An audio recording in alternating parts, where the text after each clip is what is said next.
Live. This is a little bit different, I know. No Dan today, so I am filling in to kind of manage the show. Yep. We did invite Jeff. Thank you, Jeff, for joining us today. To You got it, brother. Dean, we do have Dean here. We are Yep. going to talk Joey Chestnuts. We're going to talk hot dog eating. We're going to talk what's going on in the world of logistics today. So get ready, y'all. To the HPLS podcast. Live, relevant, and high performance information, conversations, and education weekly.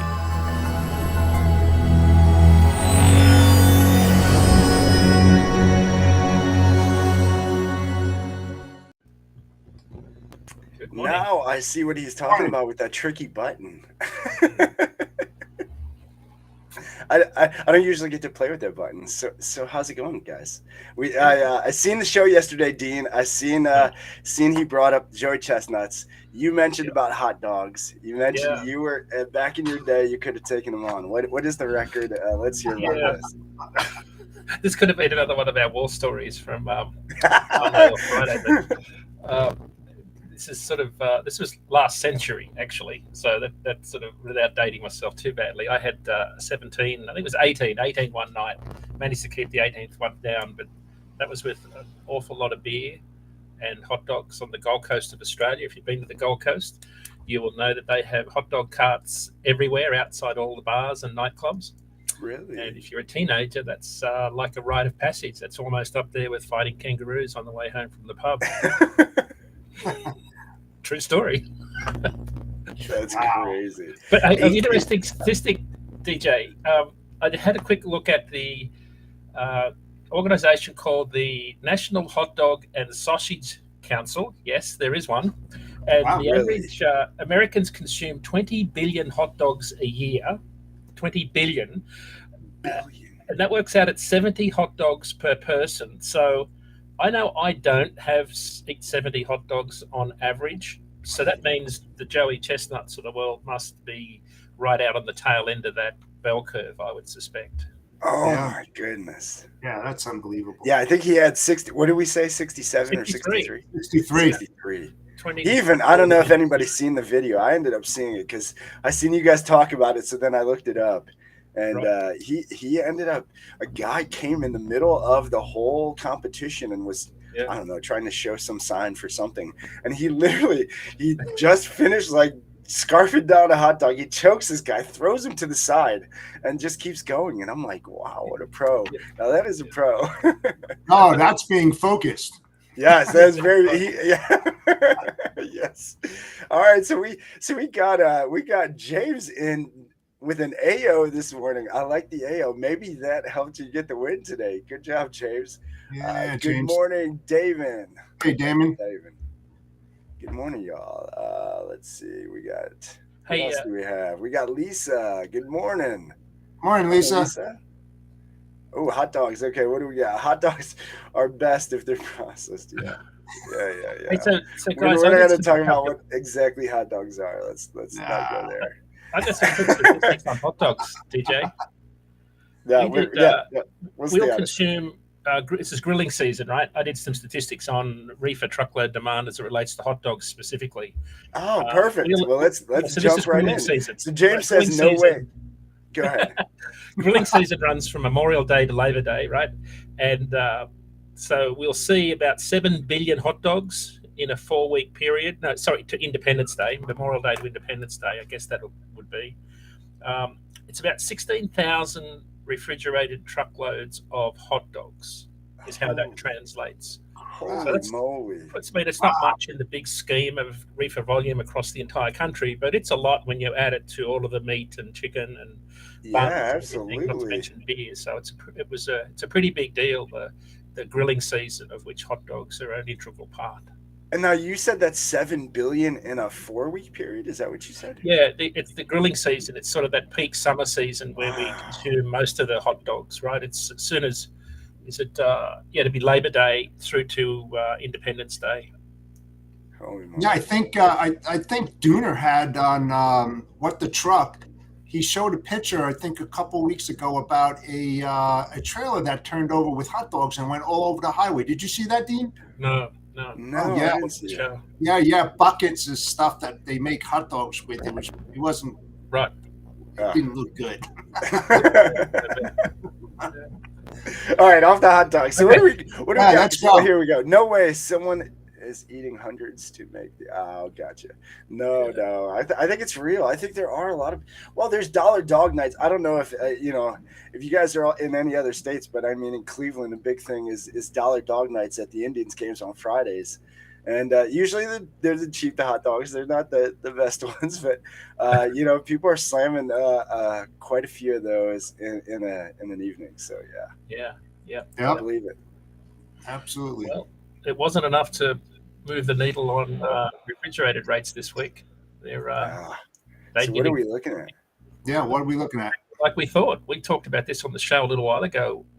Normally dry van and reefer rates kind of peak at July 4, and then they fall away all the way through to kind of Labor Day into Thanksgiving, and then there's some upward lift. But we said, I think I said specifically that I don't think there'll be a material impact on spot rates on July 4, and that pretty much, it was more like a speed bump than a peak in spot rates. Normally they'd run up from April to July 4. There's normally a 20 to 30 cents per mile lift in spot rates, just line haul excluding fuel. Reefer rates this week were only up 3 cents a mile. So normally you'd see something like 4 times that lift in June. That just didn't happen this year. So what you'll see is they ended the week at 232 excluding fuel. That's 55 cents a mile lower than this time last year, but still 21 cents a mile higher than all of the pre-pandemic years prior, going back to 14. So, even though operating costs have gone up probably in the order of 25 cents a mile for an owner-operator, spot rates are still higher than pre-pandemic years. So there's no need for panic just yet. I think dry van rates were flat. Flatbed's cooling off, which is interesting. Flatbed is decreasing now. That looks like we're past the peak in flatbed demand. On the flip side, though, Jeff, on the contract rate side, contract rates are stubbornly positive, was how our FMIC people put it this week. So new rates entering routing guides are still coming in a little bit higher week over week. So there, if you go back in time, they'd be RFPs that were maybe back in the first quarter, still coming in positive. So there are signs the contract market has peaked, but not the rush south that you would normally expect, having seen spot rates decrease so much since June. So, but I think we're definitely at the peak of the freight cycle as it relates to rates. Yeah, and I've seen some contract rates coming down as the spot market's coming down and the fuel is rising. I saw a few that started dipping a little bit because it's getting pulled down because of the spot market.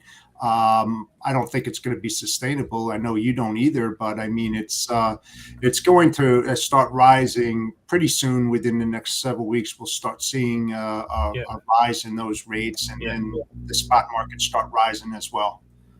Yeah, the temperature control category. So if we look at the change in replacement rates, so these are the rates coming into routing guides versus the rates that are leaving routing guides. Yep. So in reefer, replacement rates are coming in at plus 2% in the last 2 weeks versus plus 13% in the prior period at the start of June. So they are, even though they're still positive, they're coming in at a decreasing rate of change. So, but dry van, it's really interesting. Dry van is still stubbornly flat, and I would have thought we'd have started to see contract rates drop off much quicker than they have. Maybe that's a sign that shippers are staying with their routing guides and their preferred top tier carriers more so. Yeah, and that's great, Dean. When you think about that, because you're in the same corral as your carrier. You're working with your carriers. You keep them on board through the thick of things. You have your lull, you have your highs, but you're feeding them and they're staying on board, which is a positive sign. It's all about the collaboration and continuing to build those relationships. Definitely. Great question from Lisa. DJ, do you want me to tackle that? Yeah. Okay. So great question, Lisa. Thanks for being with us so early on the West Coast. It's admirable, especially on a Monday, on a long weekend. I was impressed that you jumped in on Monday. But essentially what that means is, Jeff probably knows more about the preciseness of this, so he can add colour. Shippers send out an RFP inviting carriers to bid on all of their lanes. Those rates go into essentially a massive spreadsheet. It's a little bit more complex than that, but imagine a spreadsheet with the cheapest rate at the top, and then the next carrier down has a slightly higher rate. The third carrier has a slightly higher rate on a particular lane, whether it's Los Angeles to Phoenix, for example. Each carrier bids on that lane based on the volumes and how that affects their network balance and how much they want that business. And that's sort of an ongoing process. So what you've got is this routing guide that a shipper has, and new rates are coming in all the time based on prior RFPs, and then old rates are dropping out as current RFPs come into the routing guide and get locked in for, say, the next year. So what we look at is the rates coming in lower or higher than what's in routing guides, and are they lower or higher than what's exiting routing guides? So whenever you see replacement rates coming in at a slowing rate like that, you get a sense that the overall temperature of the freight market is starting to cool. If I could give you a bathtub analogy, active rates that are in routing guides are like the temperature of the water in the bathtub, and these replacement rates are like the temperature of the water coming out of the tap into the water. So that's how you look at replacement rates. Is the temperature coming into the bathtub hot or cold? Right now, they are still hot, but definitely cooling off. Cooling down. I hope that I love that analogy, Dean. That was a great analogy, actually. Absolutely. And it's a shame that shippers really shouldn't be jumping off the board, sort of speaking, and hitting those low rates, because it shows no loyalty towards their main carriers and everything. They're trying to save, in the short run, which in the long run is going to hurt them more when they really start diving into the data and the details of exactly how much that costs them to switch from their main carriers to a low carrier. There's a lot of risk that's involved in that. So I don't really recommend doing that, but there's a lot of shippers that do that. And, from the beginning of the year too, because of the sustainability on the RFP process, carriers are coming in with their rates, and then they finally realize over a few months into the contract, hey, you know what? Yeah. We can't sustain that rate. I need to take a 7% increase or a 4% increase. Our OR is, off the chain, sort of speaking, and we can't continually go down this road. You don't want to get into that position where you're doing RFP after RFP after RFP. So a lot of shippers out there, what they're doing is short-term RFPs instead of the long contracts over a year, especially with the fuel surcharges that are rising and totally out of control. It's very volatile. You don't know what tomorrow is going to bring, because you got those spot rates coming down, you got the fuel going up. So you just got to be very careful about that. That's what Agreed. And Lisa does say thank you for the explanation. It was really a great analogy. So thank you for that, Dean. Well, it's like we talked about in the show before. If you think about just the difference between contract and spot, contract rates are currently probably 90% of volume being moved. Mm-hmm. That's the climate. They change. Climate changes over very long periods of time, whereas spot rates are like today's weather. So that to use, there's a couple of good, weather/climate analogies you can use to understand the market. But Jeff, let me ask you about this. Have we ever seen the EIA not publish the weekly average for 3 weeks in a row? Their website this morning. This morning says, as of July 5, which is yesterday, we have restored most of our data publications. We will not publish USD diesel prices today. So they've had some serious hardware issues. I've never seen this. But my question to you is, if you were a carrier, would you have been invoicing your shippers using the fuel surcharge from 3 weeks ago and then saying we'll adjust it when the EIA publish the retrospective fuel surcharge, assuming it's lower? That's a great question. Yeah, that is a great question. And I'm just going to use me as an example. Working with the larger companies out there, we create our own fuel surcharge tables that enabled us to keep a level playing field, because as you know, different carriers have different fuel surge charts, and they have different percentages based on whatever they're using at that time. So what we try to do is to level it off, and it's great for freight payment services when you think about it, because you have your base rate and they're up and down. Right now you have a standard fuel surcharge. So a lot of them are falling back on that and using their table as a guideline in order to move it over this bumpy road that the EIA is going through right now. And hopefully they get that up and running. So they use their own retail diesel price for their own fleets, as opposed to the that's what we did. We used our own fuel surcharge table, and we handed it out to all the carriers that did business with us.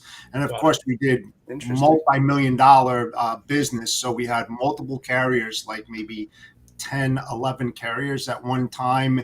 And again, it was just it was a control factor, because like I said, all the fuel surcharges tables that they had were all over the place. They were inconsistent. Some were very close, but we wanted to stabilize that, so we created our own. Yeah, I love it. I saw West Texas Intermediate drop below $100 yesterday, so I think it's stabilized just over that. But dropping under $100 is significant given where we've been. So I think the general expectation is that diesel prices are going to come down when they publish the number this week. That's what I'm thinking too, Dean. We'll have to see what happens. James, I think this was to you earlier, Jeff. He said exactly, Jeff. A lot of our customers, carriers, shippers, brokers, are feeling backstabbed, even after years of working together. Yeah, it's absolutely, James. It's survival of the fittest right now is what I feel like is going on. I mean, it's not. I mean, just from that Dan. Shout out to Dan. Even since he can't join us, he sent us a report of Walmart charges suppliers. Did you see that? They're starting to charge their suppliers tariffs and stuff. Yeah, right. Not a surprise. That's not a surprise, especially when they had all the chargebacks and everything. And I sent Dan an email. And, at one time on the chargebacks, we're going back many years ago when I created this Bible for all the big box dealers out there to try to stabilize and understand how you deal with each one, because a lot of them, they require special pallets to be used. The DIMs have to be a certain height. And then you had must arrive by date plus or minus 1, 2, 3, 4 days. And I used an example of a $3 million shipment that was inbound to Walmart. And 2 of the 3 trailers that arrived were on time, and 1 was 30 minutes late. And they wanted to charge me 10% of the total order value of $3 million or $30,000. You know what I told you, right? Yeah. And it's systemic at one time. That's what Walmart did all the time. We had some pretty big conversations with those guys, but it's not a surprise to me when you think about it. It's unfortunate, but they have the power. They do have the power. Scott says our pricing is still seeing a huge increase of quarterly RFPs. I feel sometimes shippers don't realize the time it takes. Absolutely. Absolutely. So Jeff, I guess a question for both of you and maybe some of our listeners that are more in tune with this, but we've been seeing on our FMIC side, a lot of our large shippers haven't dropped the mini bid completely, but are now looking for more longer term bids to lock in lower rates. Mm-hmm. So, it was only a year ago that people were talking about the RFP, the annual RFP being dead. And but now I wonder whether we're just going to revert back to the normal trend of long-term annual bids and then some mini bids on some, heavily held lanes, lots of volume where there's maybe some service failures. What's your thoughts on the long-term bid now? Yeah, I think it's a great idea. I mean, we used to do it a long time ago, and the thing is that we're coming up to peak season. And those rates that they have in place right now are not sustainable. They're not. They're going to go up, and you know it too, Dean. That's going to happen. And when that volume starts increasing, and it becomes carrier market, those are those rates are going to skyrocket. So what's the sense of jumping off the bandwagon, going on those lower rates, and now you have to go through the whole exercise, all that time and labor, looking at hundreds of different bids from these carriers. It all comes down with collaboration and building long-term business relationships between the shipper, the carrier, and the service provider. And when you jump off the bandwagon like that, you're creating a huge void in that communication where you're telling them, hey, there's no loyalty here. We're going where the money is and where we can bring that down, back to our bottom line, which isn't necessarily true, because that's going to switch rather soon. It's very soon. Yeah, it's great. That fits our MIT study that we saw come out a while ago, where it said that shippers were elephants and carriers were goldfish in terms of yes, we've said that a few times here on this show. But carriers will go with what's ever on available on an option right now, where shippers have a longer term memory, and that's exactly what Jeff's alluding to there. Although, Jeff, I did talk to a carrier last week, and they said that they see in the flatbed market a lot more larger carriers playing in the spot market, because in flatbed there's a lot more volume that goes into the spot market because of the irregular routing, one-off load destinations for project type freight, all of the accessorials that come with certain loads, permits, escort vehicles, things like that, cranes at the other end. But I was just interested, do you think there's a sense that shippers are more likely to tender out more volume in the spot market in the flatbed space? Because you had some experience in the glass business. You might in Green Bay, didn't you? Yeah, I don't know about that. Okay, all right. Yeah. But it was interesting that the flatbed volumes in the spot market were about double what they were in dry van and reefer. So that surprised me. I didn't think we'd see that much different volume. So still today, we're seeing a lot of volume in the spot market, and that's why rates overall in flatbed have been higher.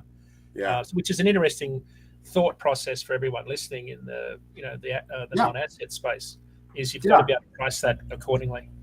Yeah, and Dean, I know we talked about this very briefly. It might have been the last show or maybe the show prior to that one, but we were talking about the inbound vessels into Long Beach and Los Angeles, and how we saw an uptick going into Houston. I think you said 24%. Yep. Then we had an uptick in Savannah. I think it was in the single high digits.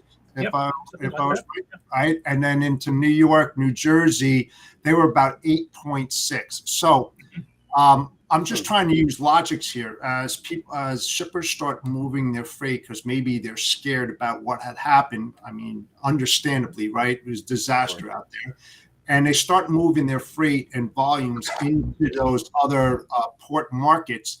That's going to have a direct impact on the rates that you see right now, because the volumes are going to increase out of those specific areas. What are your thoughts on that? And how do you think in the near future that's going to change what we're seeing right now today? Great question, Jeff. It's a really good question. And normally I'd have had the peers import data out yesterday. That's been delayed this week. So like everything there's some delays in getting the data. So I don't have June's data.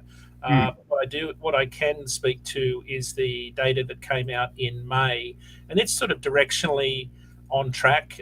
There won't be much change there. But if I could just pull this up quickly, volumes, there was this definite shift from west to east coast.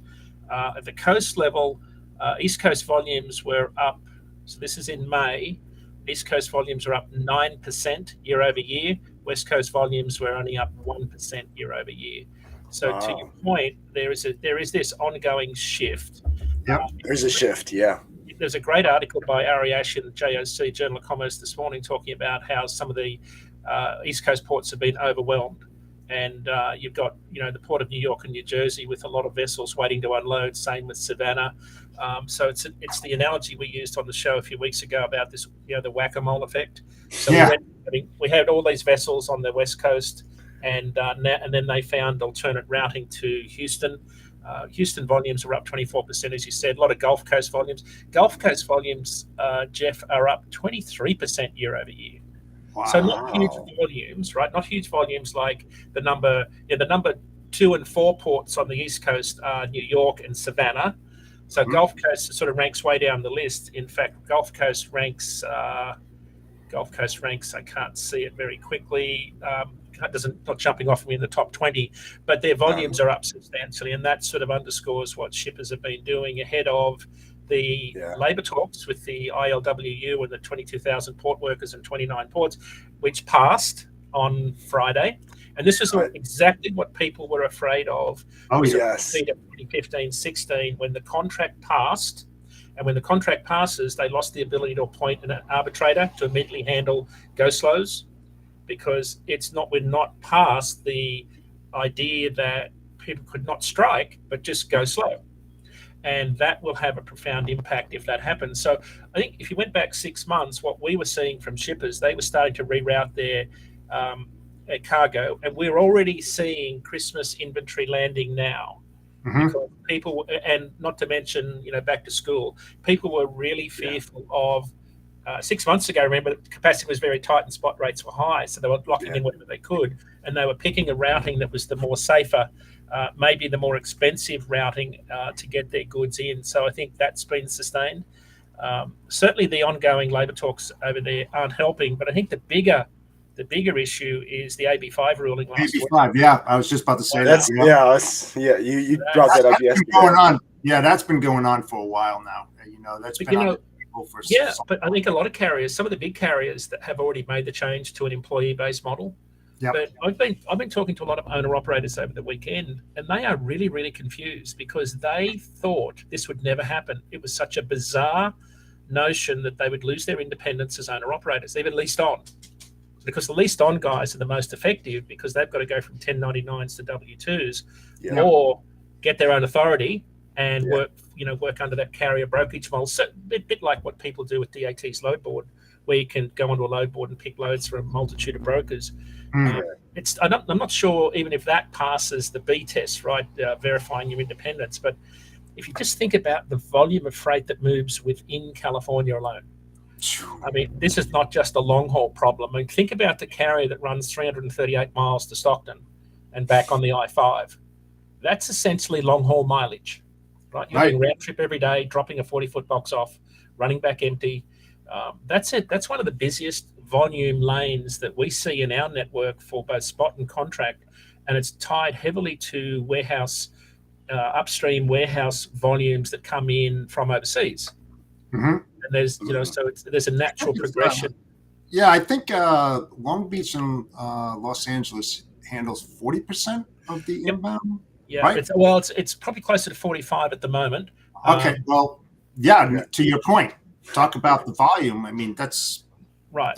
And that volume's got to find a warehouse, it's got to find a home. And I think the bigger issue that everybody's talking about. Do we really want to get into that? They're still trying to find a home for last season's inventories. Exactly. It's sitting in containers in parking lots and stuff. Yeah. Well, the thing is, and I'm not going to go political here, but we all know what was implemented with the 24/7. It's been out there for a while. It's nothing new. It's been there, the Pier Pass for late night pickups to alleviate some of the pressure and congestion on the 405 and the grid pattern out there in Los Angeles. It's been out there. The problem is that there was no collaboration with the key stakeholders, the warehouse, the distributors, the CFI stations, cross docks, and everything. If you're on a 24/7 schedule, everybody has to be on the same schedule to have a shot at this, because the dray carriers are going into the ports. They're lifting these containers, taking the chassis out, and getting to the warehouse, and guess what? They're sitting there. Nobody there. Exactly. So it's not alleviating anything. It's actually adding more issues to the problem on that. And then you get into the appointment process where you're trying to get appointments to return the empties and the chassis, and the system is broken. Whoever read my post will see that. I mean, I think a lot of shippers out there, freight forwarders, anybody dealing with the ports will agree with me that that process is broken. It needs to be torn down and it needs to be rebuilt from the bottom up, because you can't give out appointments if you don't have any room to bring it in. You should just say, sorry, we don't have that. But like I said in my post, I got it from the horse's mouth. I'm not going to mention the steamship line. He emphatically said, it's not our issue. The problem lies at the carrier and the client, that their inability to promptly return the chassis and containers to the ports in a timely manner is their fault, not ours. Bullshit. Plain and simple.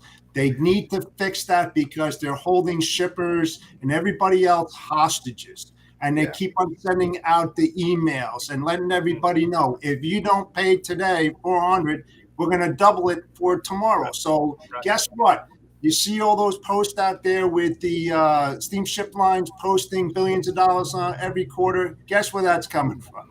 I just speak my mind. I'm sorry, but well, and you are right, but I think this is where you touched on in the beginning about collaboration and relationship. I mean, absolutely, we need this all. That's the only way we fix most of these damn headaches we're having.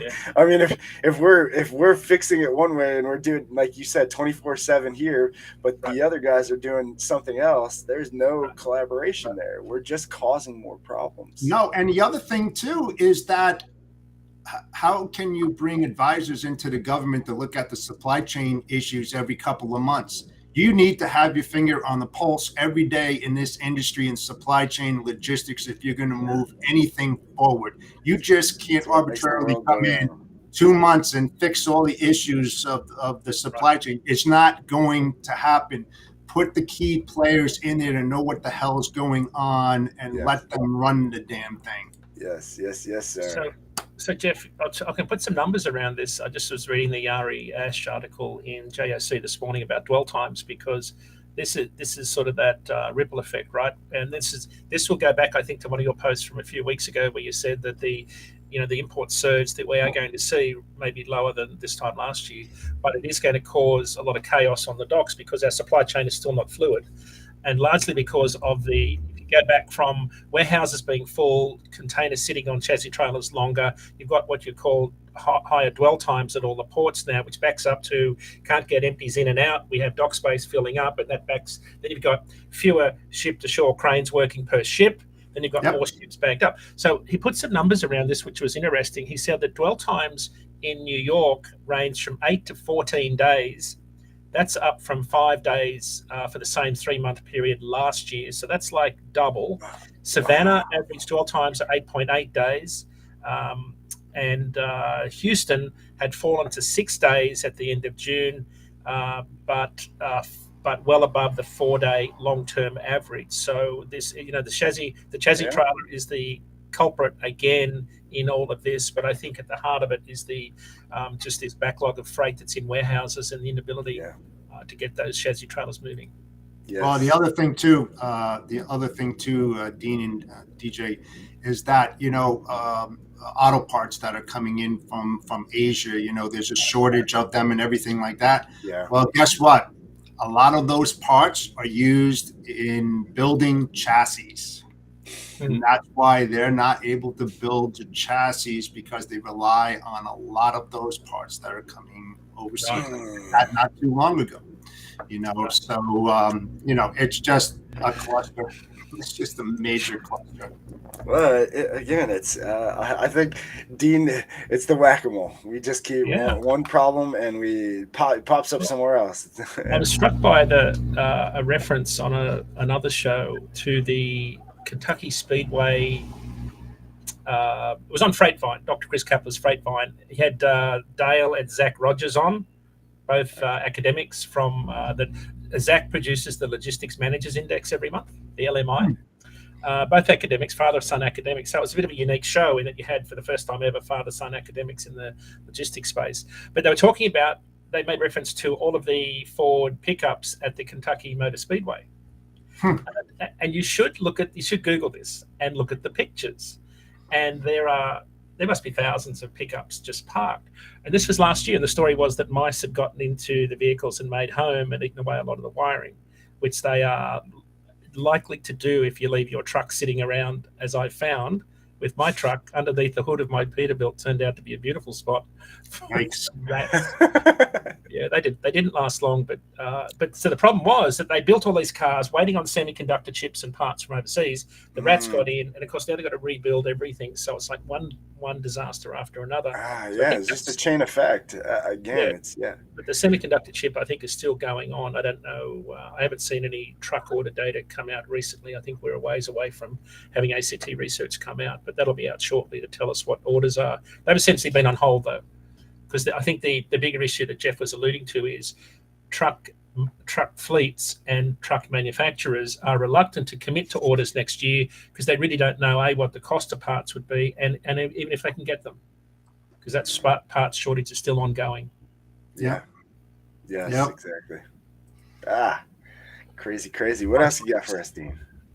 I was having a look at some of the rates in dry van this week. I think they're certainly worth mentioning. We've seen spot rates in dry van, and this is, again, compared to pre-pandemic years, dry van rates are at $1.99 per mile. So if you remember back to May 2020, we had the May Day protests in Washington, and carriers were protesting outside the US Capitol. Spot rates they were talking about rates of $1 per mile. There's rates less than $1 per mile today on some lanes, some heavy backhaul lanes, right? But when you look at the average, of course, an average has a wide spread. You have some low rates and some very high rates. So when I look at our top 50 lanes, so we've got like 65,000 origin destination pairings that we look at in the country. But if I look at the top 50 where most of the volume moves, dry van spot rates are averaging $2.39. So they're 40 cents a mile higher than the national average on our top 50 lanes. Right? So when people talk about doom and gloom and the market's crashing in spot rates, when you look at the average, and I always remember what Don Osterberg, who was VP of Safety at Schneider, said. He said, "No one's home at the average," and it stuck with me forever. And he's dead right. The average is like, no, he said, I don't care about the average. I want to look at the outliers. That's where the money is. And he's exactly right when it comes to making margins. But so last week rates ended at $1.99, first time they've been under $2 in a long time. The number is 40 cents a mile lower than this time last year, but 10 cents a mile lower than 2018. So not far off 2018, which was a really strong year, about 25 cents per mile higher than non-pandemic years. So we're still seeing a really strong freight market. We're still seeing incredible volumes of load posts in our network. Total load posts last year were just over 3 million. That's down 29% on this time last year, but 33% higher than 2018. So we're still seeing a really robust spot market. One of the things we've noticed is that brokers in the non-asset world have picked up a much higher percentage of contract freight through last year's RFPs. So follow that logic through, because normally the broker is going to be handling a lot of that spot market freight that sort of flows through the routing guide and out into the spot market as the loads get rejected by the carriers down the list. Because capacity was so tight last year, I saw two things happen. One was brokers picked up a lot more contract freight as well as spot freight for their shippers, which is why we're seeing a lot more volume this year. But the other thing that happened, a lot of carriers, smaller carriers, because capacity was so tight, shippers found carriers direct to bypass the broker. Which means you've got to work even harder on those relationships, because I know from being an owner-operator, your goal from day one is to get contract freight. Every time you go into a load, if you've got a brokered load, every time you go into a shipper, you are trying to think, how can I get this freight? Yes, that's your goal in life. So, and brokers, you got to know what's happening. Dedicated. So I've got friends of mine that are running out of New England here, reefers, and he's averaging $4 a mile. He'll run from here down to North Carolina, South Carolina, up to Ohio and back. He's home every weekend, but he's averaging $4 a mile right now when the national average is half that. Yeah. So I think for carriers out there, there's still a lot of opportunity.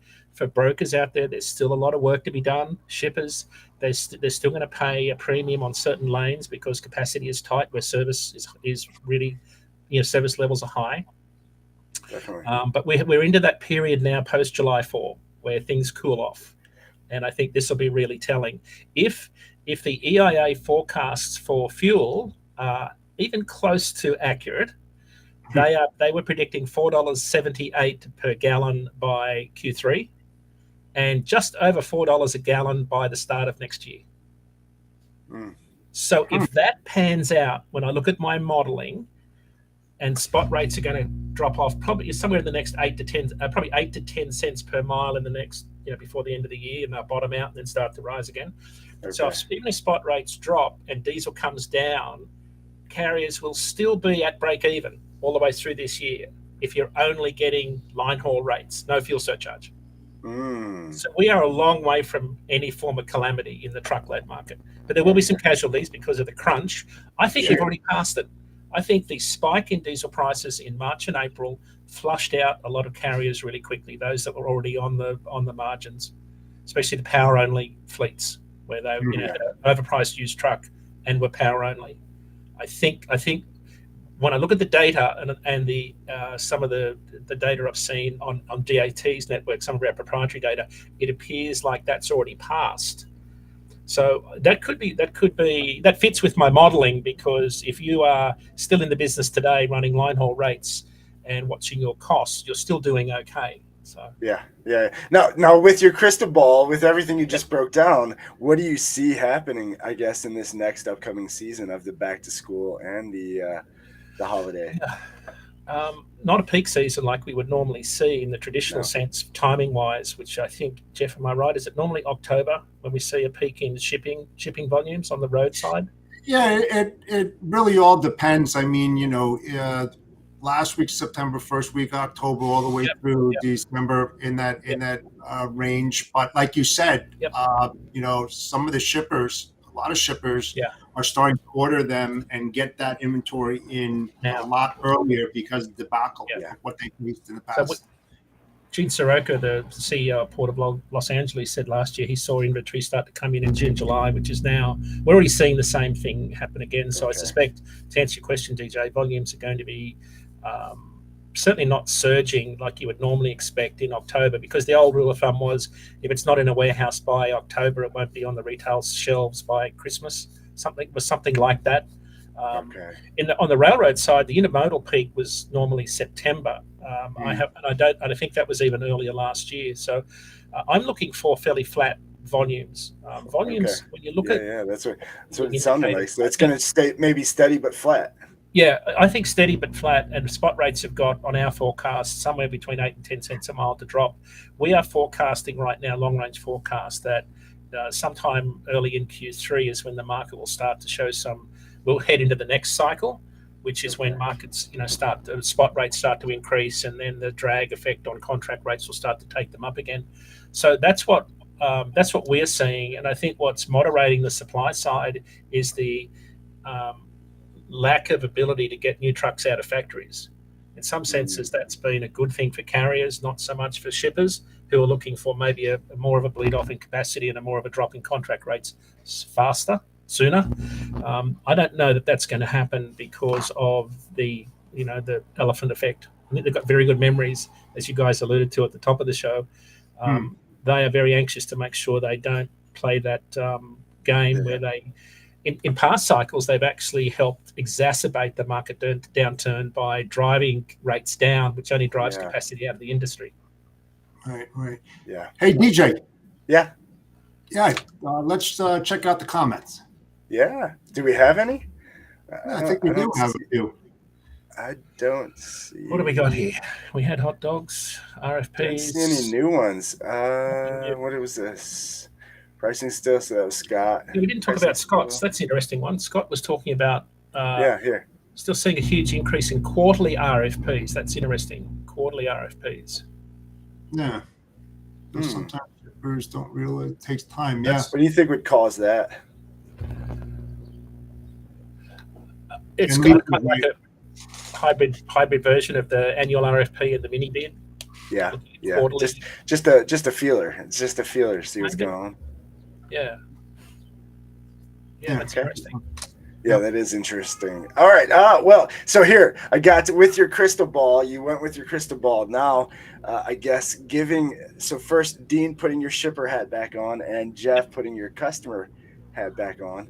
What would you, I guess, advice or a guidance for those in that position still looking forward to this forecast of it staying flat, maybe not that peak season like we usually have at the end of the year with the holiday and back to school? Any advice, any guidance? Yeah, go ahead, Dean. Yeah, I think service is going to be key, right? I still think there's a lot of shippers out there that are worried about service levels, more so than in previous years because of how bad things were last year. There's plenty of capacity in the market. There's plenty of people to choose from. The danger with cheap rates is lower service levels. So I think my advice would be anybody thinking about trying to recoup, pretty high procurement costs of last year, just you've got to be very cognizant of service levels. Not all carriers are the same. I can tell you that from my guys I know on the road. Some care about service, some care about the freight, others don't because they're pushing too hard to make ends meet right now. That means that they'll cut corners in a lot of areas. You've got to stick with your reputable long-term carriers that have supported you through those tough times last year. Great point. Yeah, and and I can't reiterate this more than I have, but it's all about collaboration. You got to consistently keep the line of communication open between the shipper, yourself, and the carriers, and talk about the future. Talk about the what ifs. Don't be afraid to ask the carrier, how can I help you? I know it sounds absurd, but you know what? And Dean will agree with me. Carriers have just as many needs as shippers. And if shippers would ask the right questions about the carriers, hey, how can I help you? What are you looking for? Where do you want to go? It adds volumes to the relationship. When you're trying to help them out, they're going to remember that. And they're going to call you up and they're going to see if you can help them. And on the backside of that, they're going to help you.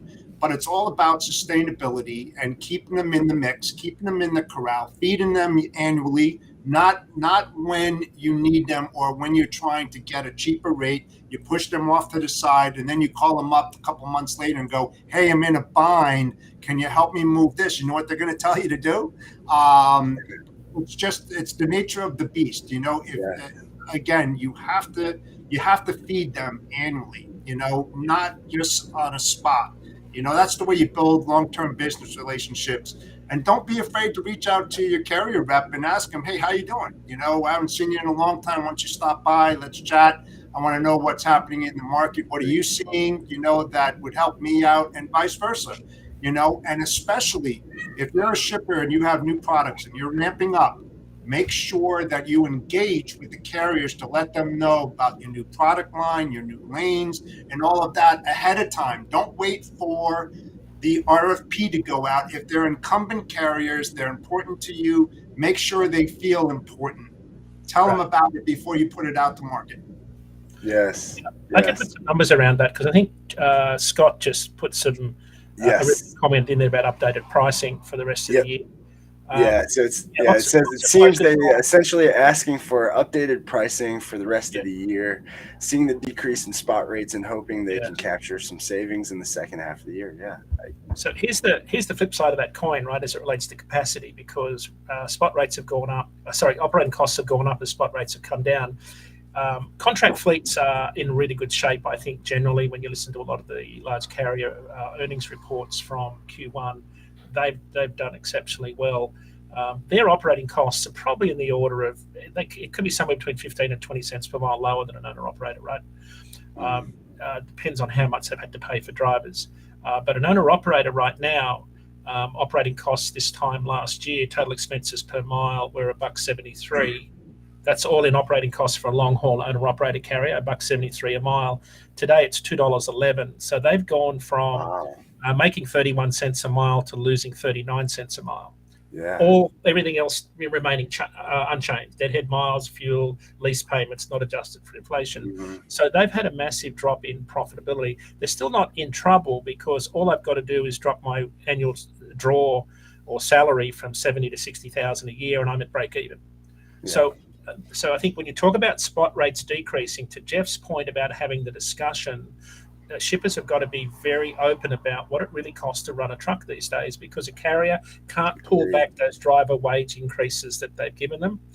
Wages are probably going to be number 2 on their operating costs with diesel as much as it is. And I'll just give you the number. Diesel costs are right now at 88. So that assuming the same EIA ULSD retail price of 3 weeks ago, diesel is 88 cents a mile. 88 cents a mile. What does that relate to as far as a percent of cost? Is it about 49%? It's going to be, so my total operating costs are 211, so 88 divided to 42%,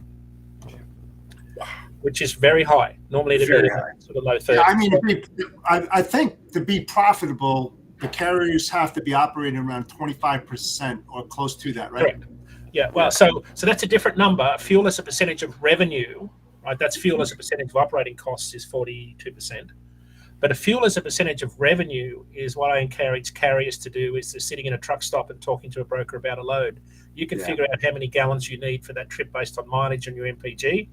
And then you've got so 25% is your long-term target for profitability. If you can keep diesel at 25% of your trip revenue, you'll be profitable long-term. Today, it's 33% of revenue. So it's way higher than what it was in 19 when we had a lot of bankruptcies.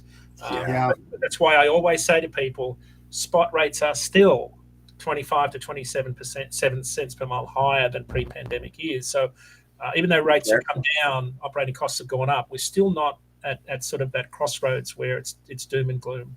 Yeah, I agree. Holy moly! So I agree with James here. We need to change Dean's name to the professor or the tactician. I agree. I second that, James. Thank you. All right, we're going to close it out. Unless you guys have anything you want to close out with, are you guys good? I'm good. Yeah, thanks, Scott. we got James as well. Great show, gentlemen. Jeff and Dean sending you a message after this show. Would love to connect. DJ, looking forward to speaking. Yep, yes, sir. Can't wait to catch up later. And what do we got? We got Scott. The data is extremely off from TF Truck Stop. Put out a couple weeks ago. That's great information to look at, Dean. Thank you. Hashtag the Dean of Data. Yes, I like that one. Hey, that might stick.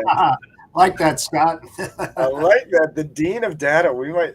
Yeah, hey, there you go. Scott. And thanks, guys. Yes, thank you, Lisa. Thank you, everybody. Seriously, for joining us, for giving an hour of your time to us. Dean, Jeff, thank you for joining me today. This has been a lot smoother. Missing Dan taking the lead here. Batman will be back tomorrow, so I will assume my Robin role where I'd like to be. But thank you, everybody, as always, for joining us weekly. Sales Chatter Live, 9 a.m., 9:30, except for our Triple D days when we got Dean, Dan, and DJ breaking down the data, and then every other weekend we got every other week Jeff joining us in the hot seat here. So thank you, Jeff, for giving us your time as well. Thanks, Absolutely. Hey, DJ. Yes, sir. What's your quote of the day? Oh, I got one, and I will finish. Thank you for asking. But I will finish again. Guys, thank you for following us. We will have it replayed. We do replay this on LinkedIn and on our YouTube channels. If you do miss this or it's too early for you live, we replay it again at 12 and at 3 o'clock for our West Coast peeps. Although we do have Lisa. Thank you. Throw you up there again. Thank you, Lisa, for joining us like you do. Quote to take us out is from Mark W. And I can't read his last name, so I cannot give you his last name. But it is, if you don't go through life with an open mind, you will find a lot of closed doors. Exactly. True. Love that. Think about that, y'all. Yeah. Have a great week, y'all. Happy hump day. Yeah. Centurion Trucking. Our motto is people before profit. Today's market requires more transparency, consistency, and focus on what our clients need to win. Centurion Trucking and American Logistics are poised to help their clients achieve and surpass their targets. If you're looking for a team that honors your needs, dreams, and aspirations, then get a hold of Daman at American Logistics or Centurion Trucking and start designing your career today.